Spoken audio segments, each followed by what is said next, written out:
Hello students, our today's topic is poem The Road Not Taken. सबसे पहले तो क्या है कि मैंने जो बुक ली उसमें हिंदी लिखी हुई है, तो आप ऐसा ना करें बेटा। मेरी बुक कहीं रह गई है, स्कूल में रह गई है और अब छुट्टियां चल रही थी तो बुक है नहीं मेरे पास, ये रखी थी, मैं इसमें से पढ़ा रही हूँ। बट हिंदी वाली बुक लेने से बेटर है आप जो पढ़ा है सिंपल बुक लें बिना हिंदी वाली, और जो मैं पढ़ा रही हूँ उसके अकॉर्डिंग पढ़ने की कोशिश करें। पोएम है two roads diverge in yellow wood and sorry I could not travel both and be one traveller. कहते कि वो पोइट खड़े हैं रास्ते पर एक जंगल के पास, और वहाँ पर रास्ता क्या है, दो दिशाओं में फट जाता है, डाइवर्ज हो जाता है। फिर पोइट कहता है कि sorry I could not travel both, कि मैं दोनों रोड पे तो नहीं चल सकता, एंड बी वन ट्रैवलर, क्यों, क्योंकि मैं एक ही ट्रैवलर हो सकता हूँ। Being one human being you can travel only on one road ना। फिर पोइट कहता है लॉन्ग आई स्टूड, बहुत देर तक मैं खड़ा रहा, and look down one as far as I could, बड़े ध्यान से देखा, जितना ज़्यादा अच्छे से देख सकता था मैं, सोचा उसने poet to where it bend in the undergrowth, कि कहाँ से कैसे रास्ता मुड़ता है। अब यहाँ पर रोड्स क्या है, रोड जो वर्ड है वो सिंबॉलिक है, और इसका सिंबल किसका सिंबल है, choices in life. Yellow wood forest जो है, यानी कि एक तरीके से हमारी लाइफ, कि हमें भी अपनी लाइफ में, हमारी लाइफ में बहुत सी चीज़ें ऐसी आती हैं जिस टाइम हमें चूज़ करना पड़ता है। अपने करियर को लेकर ही कह सकते हैं हम, कि अगर हमें हमारा डिसीज़न ये बताता है कि हम किस दिशा में जाएंगे। मान लो हम डिसीज़न ले लिया, हमारे अंदर कैपेबिलिटी तो है एक टीचर बनने की, और हम डिसीज़न ले लेते हैं कि मैं तो क्रिकेटर बनूंगा, ठीक है। तो कई बार बच्चा बहुत ज़्यादा मेहनत करे तो सफल भी हो सकता है, लेकिन कई बार वो गड़बड़ भी हो जाती है कि कैपेबिलिटी क्या करने की थी और कर लिया क्या।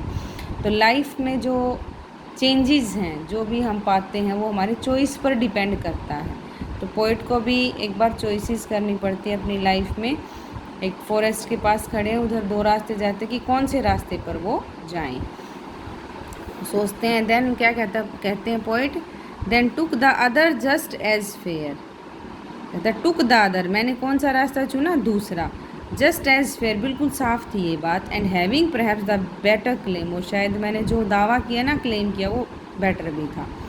Because it was grassy and wanted wear, क्योंकि ये ग्रासी था और वांटेड वेयर, यानी इसके ऊपर कोई चला नहीं था अब तक, तो चाहते थे कि रास्ता चाह रहा था कि मेरे ऊपर चले। कहने का मतलब रास्ता कभी नहीं चाहता ना। यहाँ पर पोइट ने क्या क्या यूज़ किया, पर्सोनिफिकेशन, एक अलंकार होता है, मानवीकरण, अलंकार का यूज़ हुआ है। ये रास्ता ग्रासियर, वो चाहता कि मेरे ऊपर कोई चले, बिकॉज मानव का रूप वो दे दिया ना इसको, मानवीकरण, पर्सोनिफिकेशन दे दिया, ह्यूमन बींग्स की क्वालिटी दे दी है। Because it was grassy and wanted wear though as for that the passing there, हालांकि दो, हालांकि कहता है कि the passing there had worn them really about the same, कहता है और भी एक रास्ता था जिस पर देम, ये देम किसके लिए यूज़ हुआ यहाँ पर, आने जाने वाले पैसेंजर्स के लिए, जिसके ऊपर से पैसेंजर्स जाते थे, वो रास्ता भी था, लेकिन मैंने कौन सा रास्ता चुना, दूसरे वाला रास्ता चुना, जो कैसा था, ग्रासी, बहुत सारी घास थी उसके ऊपर, और शायद उसके ऊपर कोई अब तक चला नहीं था। And both that morning equally lay है, तो उस सुबह दोनों रास्ते सामने थे मेरे। In leaves no step had trodden black, पत्तियों के से भरे हुए, जब तक अब तक किसी भी स्टेप्स ने उनको पत्तियों को ट्रोडन ब्लैक नहीं किया था, यानी कि उनको कुचल कर काली पड़ जाती है ना पत्तियाँ रास्ते पर आने जाने से, तो ऐसा नहीं हुआ था। कहने का मतलब उस रास्ते से कोई चले नहीं थे, अभी सुबह सुबह का टाइम था। Oh I kept the first for another day, फिर क्या कहता है पोइट, कि जो फर्स्ट रास्ता वो मैंने किसी और दिन के लिए छोड़ दिया। Yet knowing how way leads on to way I doubted if I should ever come back. मतलब yet knowing how way leads on to way, हालांकि मैं जानता था, ये जानते हुए भी कि रास्ता किस तरीके से लीड्स, आगे की तरफ बढ़ रहा है, ऑन टू वे, दूसरे रास्ते पर, कि पता नहीं, जब अनजान रास्ते पर निकलते तो पता नहीं होता ना कहाँ से कहाँ निकल जाएगा रास्ता, ऐसा ही पोइट को लगता है। कहता आई डाउटेड, और मुझे ये भी डाउट हो रहा था कि if I should ever come back, क्या कभी मैं वापस भी आ पाऊँगा, कहीं ऐसा ना हो कि मैं इस रास्ते पर खो जाऊँ। फिर भी पोइट ने वो रास्ता चुना। इट मीन्स ये चीज़ क्या दिखाती है कि पोइट क्या है, रिस्क टेकिंग पर्सन है बेटा, लाइफ में रिस्क लेना पसंद है उन्हें, कुछ नया करना पसंद है। I shall be telling this with a sigh, sigh होता लंबी सी सांस लेना, आह भरना। Somewhere ages and ages hence, कहता कि शायद सदियों से सदियों तक मैं ये बताता रहूँगा। I shall be telling this with a sigh, लंबी सांस लेकर बताता रहूँगा। क्या two roads diverged in a wood, की दो रास्ते कभी डाइवर्स हुए थे एक फॉरेस्ट में, और उस समय and I took the one less travelled by, उस समय मैंने कौन सा रास्ता चुना था जो कम लोगों के द्वारा ट्रैवल किया गया था, यानी कि मैंने कठिन रास्ता चुना था। लेस ट्रेवल्ड बाय का मतलब यहाँ पर जिस पर सम पीपल लोग कम चले हुए, यानी कि that was a difficult one and that has made all the differences, और इसी चीज़ ने मेरी लाइफ में डिफरेंस बना दिया है। डिफरेंसेस का मतलब क्या है, कुछ अलग हटके करना, कि इसी चीज़ ने मुझे बाकी लोगों से हटके बना दिया। तो पोएम शायद समझ आई होगी। अब मैं थोड़ा सा इसके जो मेन चीज क्वेश्चन आंसर्स टाइप लिखा हुआ है वो तुम्हें बता देती हूँ। MCQs हैं। Poet of the poem Robert Frost हैं। For whom I stand in the poem, I किसके लिए स्टैंड हुआ है पोएम में, रॉबर्ट फ्रॉस्ट के लिए है। How many roads are discussed in the poem, 2 roads discuss किए गए हैं।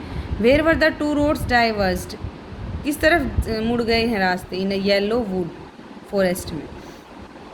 How does the first road look और सीम्स, पहला रास्ता कैसा दिखता है, लेस ग्रासी, कम घास था ना उसके ऊपर, यानी कि उसके ऊपर लोग trodden, you can say trodden path भी कह सकते हो तुम, उसके ऊपर बहुत लोग गए हैं। एंड सेकंड वन कैसा था, ग्रासी था, अनट्रोडन था, क्योंकि लोग उसके ऊपर अभी चले नहीं थे। और पोइट ने कौन सा रास्ता चुना था, less travelled by. The word road stands for, road किसको सिग्निफाई करता है, किसके लिए है रोड यहाँ पर, रोड होता है choices in the life that people came across, वो चॉइसेस जिन में लोगों को जो चॉइसेस चूज़ करनी पड़ती हैं। सॉरी बेटा। What is the poem about, the choices made by the people, poem किस बारे में है, choices made by the people.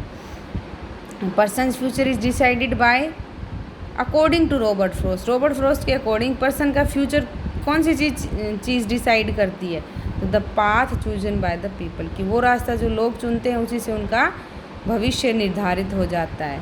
ठीक है ना।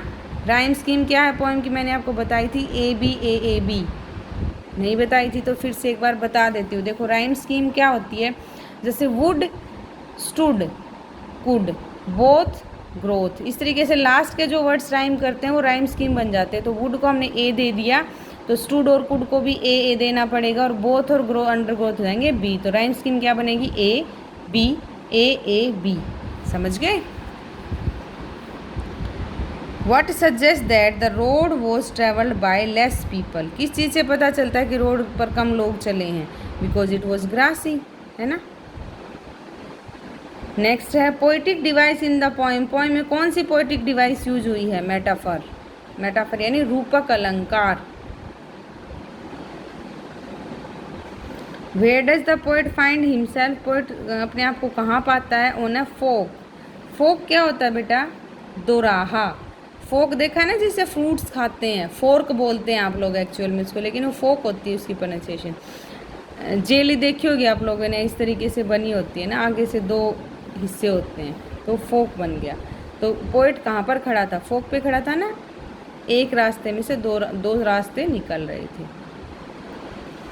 Poetic device in the poem पता चल गया आपको। Why did the poet choose second road, second road क्यों चूज़ किया पोइट ने, because it was not travelled by many people and was appealing to the poet, क्योंकि बहुत कम लोग उस पर चले थे और पोइट को अपनी तरफ खींच रहा था, आकर्षित कर रहा था। लॉन्ग आई स्टूड का मतलब क्या है इस पोएम में, this shows dilemma of the poet, poet dilemma होता है द्वंद्व, माइंड में एक तरीके का द्वंद्व चल रहा है कि what to do and not to do, क्या करूँ और क्या ना करूँ। What is the dilemma of the poet? Poet का डिलेमा है क्या, कि whether he will be able to come back to the second road or not, कि उसका दिमाग में चल रहा है कि क्या पता इस रोड से जाए तो क्या वापस आ भी पाएगा या नहीं। What does the decision tells about poetic nature? Poet के नेचर के बारे में क्या बताता है डिसीजन, कि he is a risk taking person, है ना, risk taking person.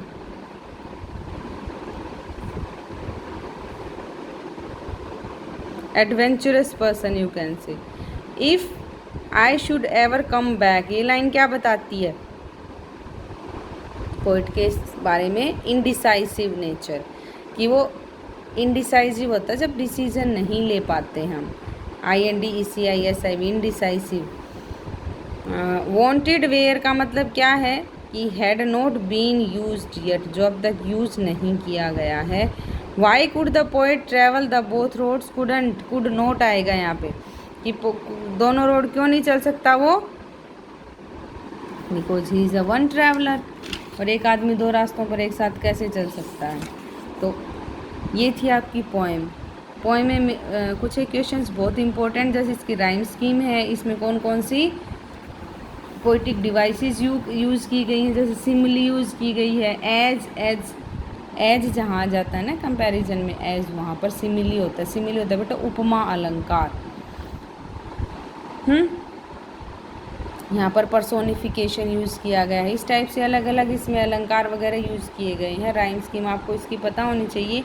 I hope ये पोएम आपको समझ आई होगी, और इसको अच्छे से पढ़ें समझें। जहाँ कोई डाउट लगता है मुझे बताएं।